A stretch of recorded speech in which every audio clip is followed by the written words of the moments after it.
Hola amigos, ¿cómo están? Bienvenidos a un nuevo episodio de Genios y Gigantes y a seguir recorriendo juntos esta temporada que llamamos Rotas Cadenas. Una temporada dedicada a quienes se enfrentaron a órdenes que parecían inamovibles y empujaron a sus sociedades hacia cambios profundos, con consecuencias tan transformadoras como controvertidas. Hoy vamos a hablar de una figura que marcó el siglo XX como pocas. Un hombre asociado a revoluciones, a banderas rojas, a esperanza para algunos y a miedo para otros. Pero antes de entrar en consignas, símbolos o juicios rápidos, vamos a hacer algo fundamental. Vamos a entender el contexto real. Porque Vladimir Lenin no aparece en el vacío. A comienzos del siglo XX, Rusia era un imperio gigantesco, atrasado en lo político, lo social y lo económico.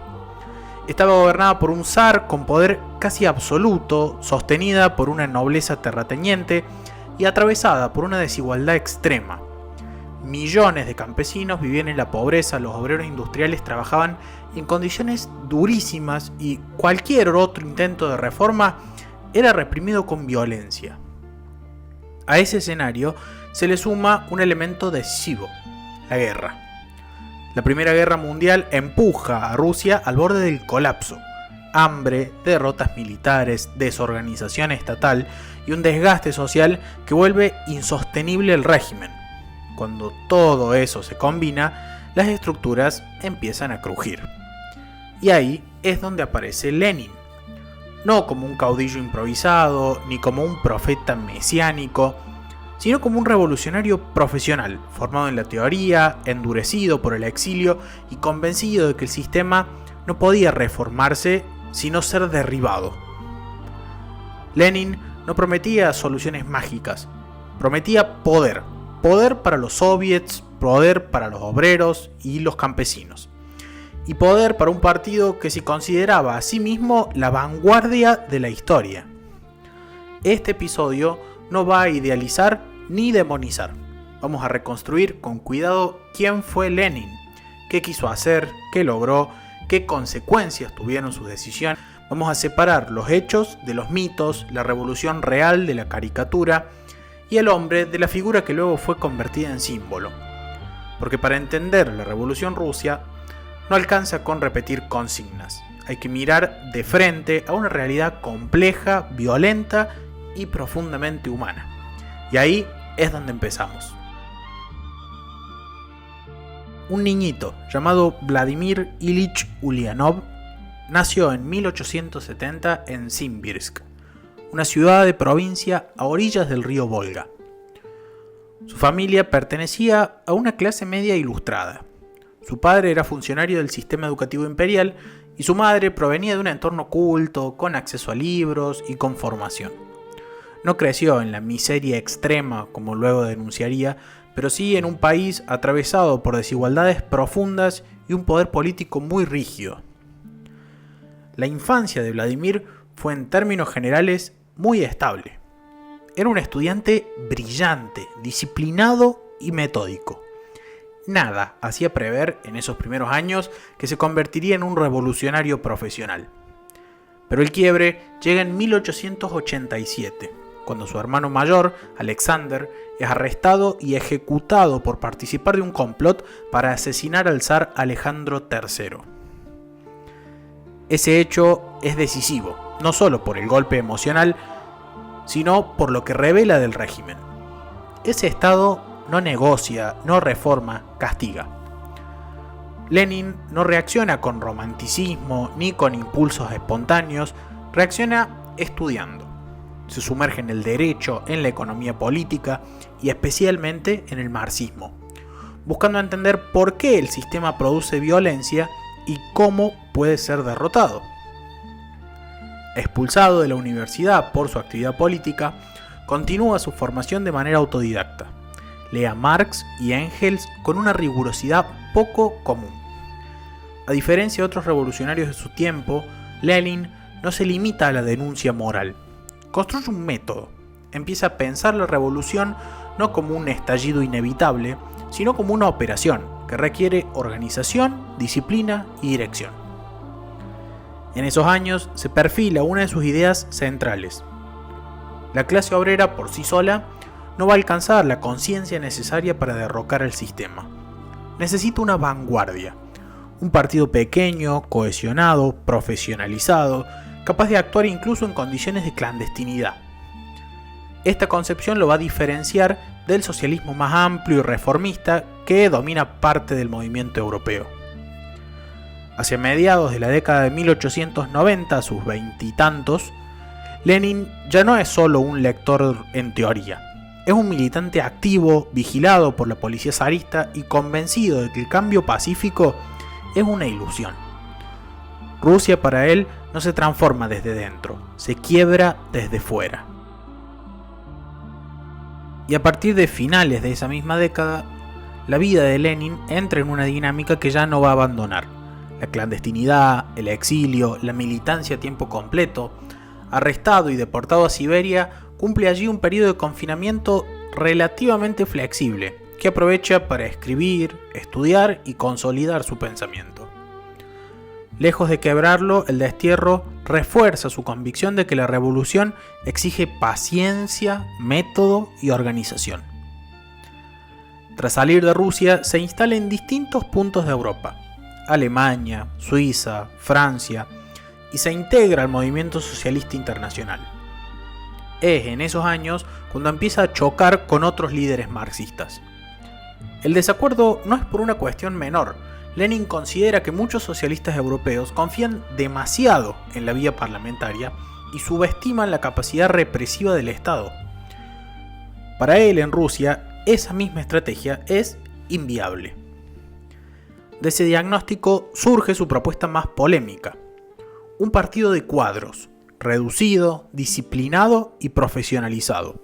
Un núcleo de militantes capaces de operar en la ilegalidad, sostener la propaganda, organizar células y actuar con rapidez.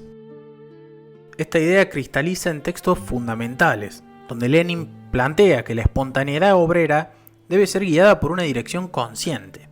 No es una postura improvisada, es el resultado de años de persecución y fracaso reformista. La consecuencia política es profunda. Dentro del Partido Obrero Socialdemócrata Ruso, el conflicto estalla y deriva en la famosa división entre bolcheviques y mencheviques. Lenin lidera el ala bolchevique, más centralizada y combativa. Sus adversarios lo acusan de autoritario, pero él responde que la revolución no se gana con buenas intenciones, sino con eficacia. En el plano personal, esta etapa lo muestra como un hombre austero, obsesivo y resistente. Vive modestamente, dedica jornadas enteras al estudio y la escritura y mantiene una disciplina férrea. Su vida privada queda subordinada a la política. No hay espacio para improvisación ni para romanticismo. Todo está orientado a un objetivo: preparar el momento en que el sistema zarista colapse. Ese momento, sin embargo, todavía parece lejano. A comienzos del siglo XX el imperio ruso sigue en pie, aunque cada vez más debilitado.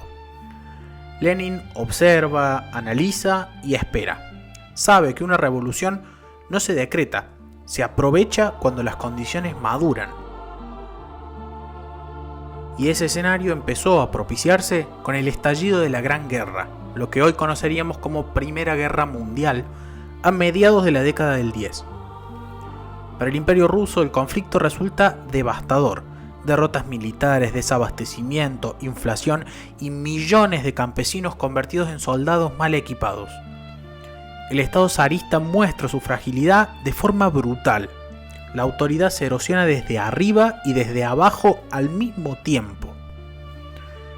En febrero de 1917, el estallido no lo protagoniza ningún partido revolucionario ni ningún líder carismático. Comienza con huelgas por falta de pan en Petrogrado. Se expande a fábricas y cuarteles y en pocos días el régimen se desmorona. El ejército se niega a reprimir, la monarquía cae, Nicolás II abdica.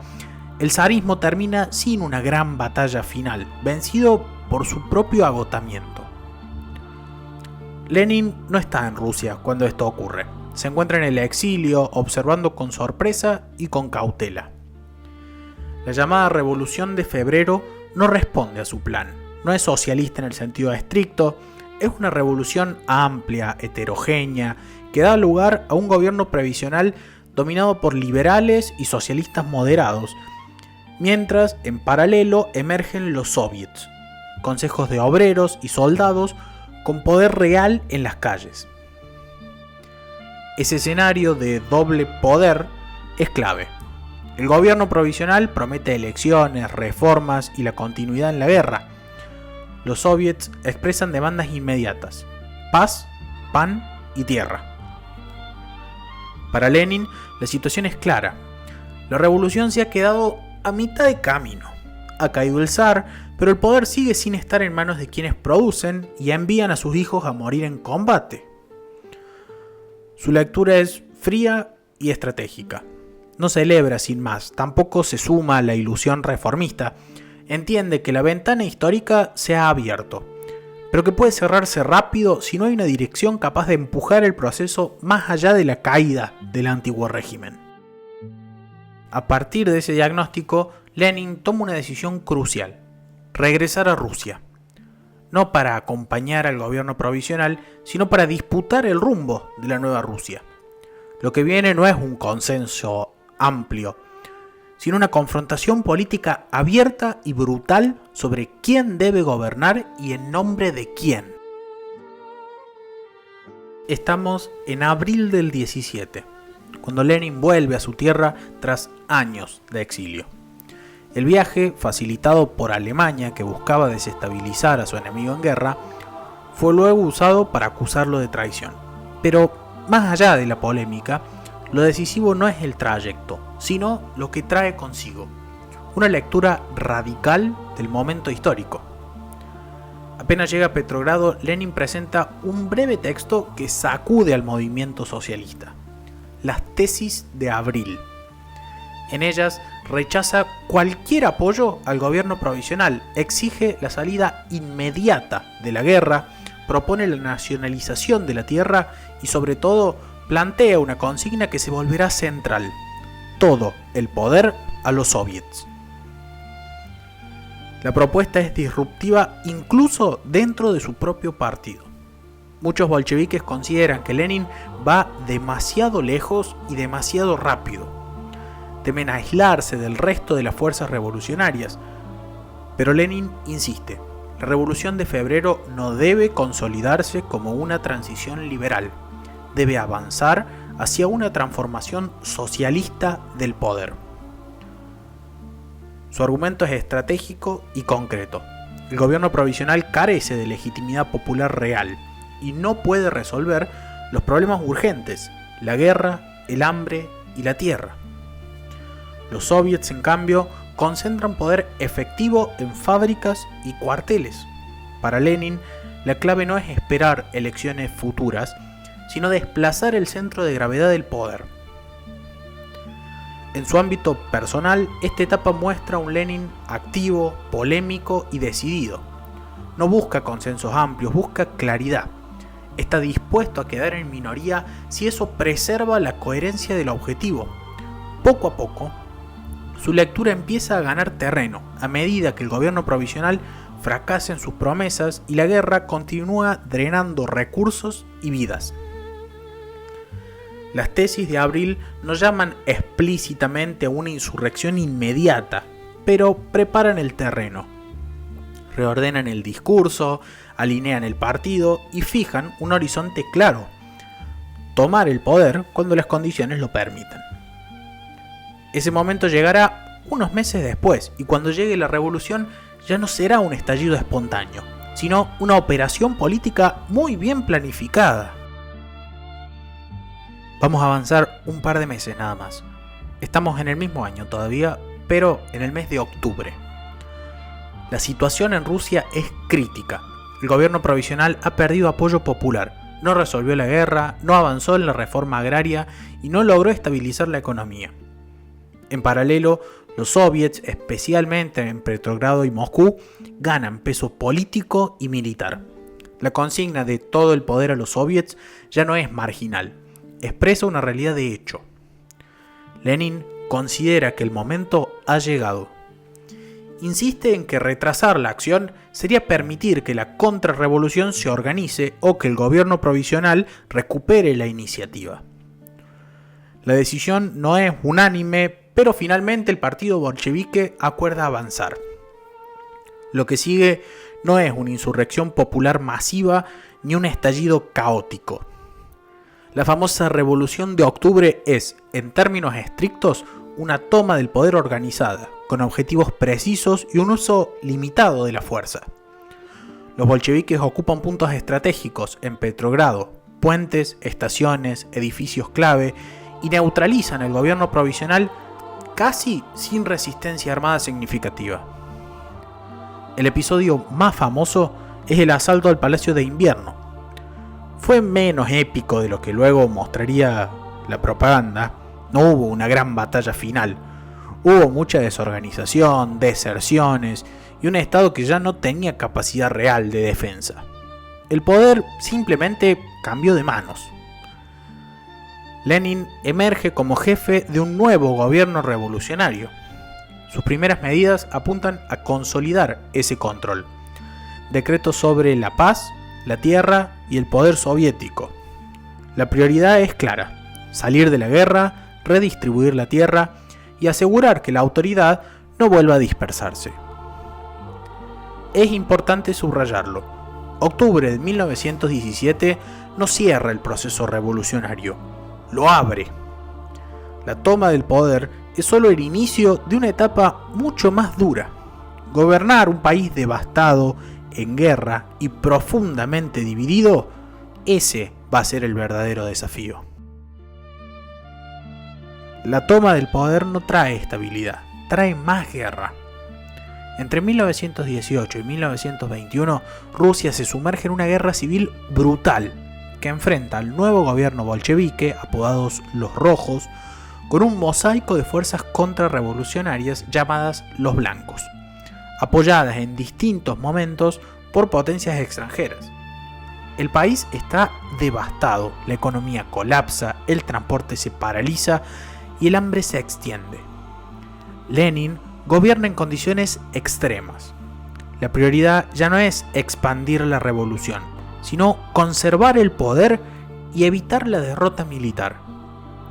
En ese contexto se consolida el terror rojo, una política represiva dirigida contra opositores reales y potenciales. Se crean organismos de seguridad con amplias atribuciones, se aplican ejecuciones sumarias y se persigue a quienes son considerados una amenaza para el nuevo Estado. Es clave subrayarlo. Estas decisiones no se toman en un escenario de paz ni de institucionalidad estable. Se toman en una guerra civil total donde el enemigo también practica una violencia masiva. Eso no las vuelve neutras ni indoloras, pero sí ayuda a entender su lógica. Para Lenin, ceder en ese punto significaba abrir la puerta al retorno del antiguo orden. En el plano económico, el gobierno incrementa el llamado comunismo de guerra. Requisaciones forzadas de alimentos, control estatal de la producción y supresión del mercado. La medida busca sostener al ejército rojo y abastecer a las ciudades, pero tiene efectos devastadores en el campo.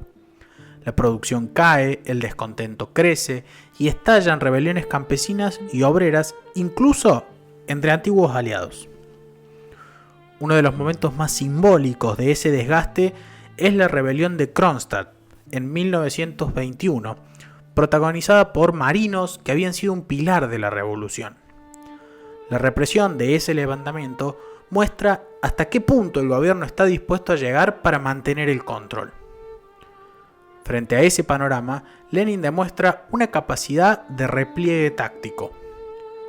Reconoce que la política económica aplicada ha llevado al límite a la sociedad.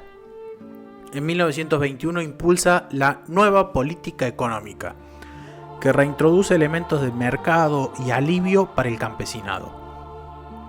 No es un cambio en su ideología, sino una concesión pragmática para evitar el colapso total. Es preferible ceder hoy, pero permanecer y poder llevar a cabo el plan más adelante. Este periodo deja una marca profunda. La revolución ha sobrevivido, pero a un costo humano enorme. El poder se ha concentrado, la violencia se ha institucionalizado y el Estado ha adquirido una capacidad represiva inédita. Lenin es consciente de esos riesgos y no le agradan del todo, pero considera que no había otra salida viable.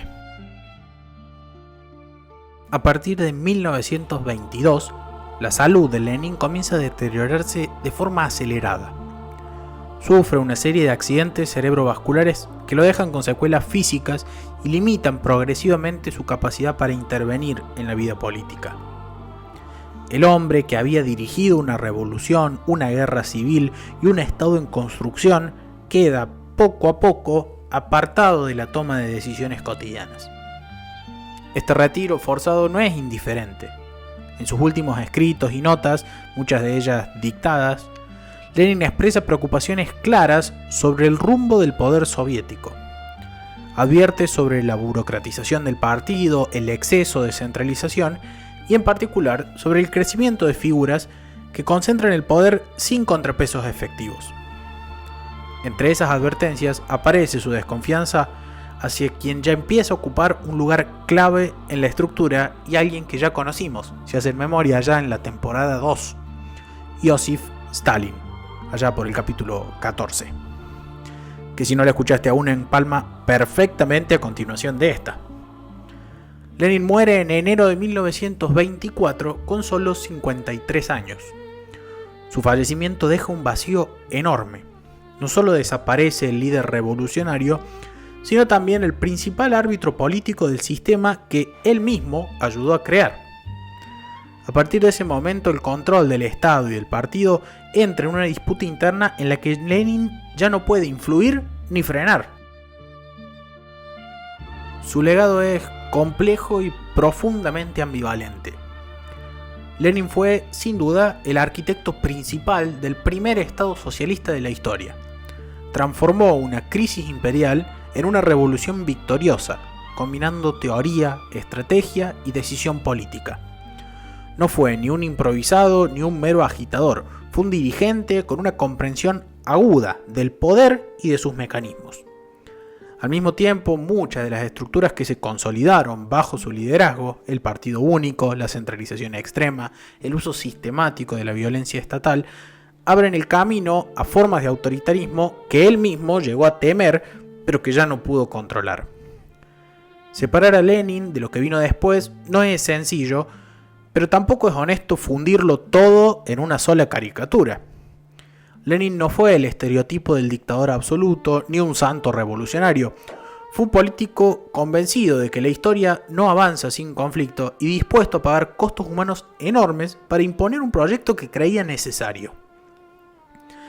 En esta temporada de Genios y Gigantes, Rotas Cadenas, venimos contando historias de quienes se animaron a romper órdenes profundamente injustos.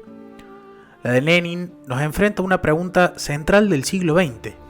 ¿Qué ocurre cuando una revolución triunfa, pero debe gobernar un país devastado, dividido y hostil? La respuesta no es simple y justamente por eso vale la pena contar esta historia sin mitos, sin consignas y sin atajos. Gracias por acompañarme en este nuevo episodio de Genios y Gigantes. Si te interesó este capítulo, te invito a seguir el podcast en esta plataforma, calificarlo y compartirlo para que estas historias sigan circulando. Podés seguirnos también en Instagram, donde nos encontrás como geniosygigantes.podcast. Allí encontrarás contenido adicional y anécdotas que amplían cada episodio. Si querés colaborar económicamente con este proyecto, con una pequeña donación más barata que un café, podés hacerlo desde cafecito.app en Argentina y por PayPal desde el exterior. Los links van a estar en la descripción de este episodio y también podés encontrarlos en nuestras redes. Soy Francisco Sagorda y en el próximo capítulo de Rotas Cadenas seguiremos explorando ya la última de estas vidas marcadas por la rebelión, el poder y las consecuencias a veces imprevisibles de intentar cambiar la historia. Muchas gracias.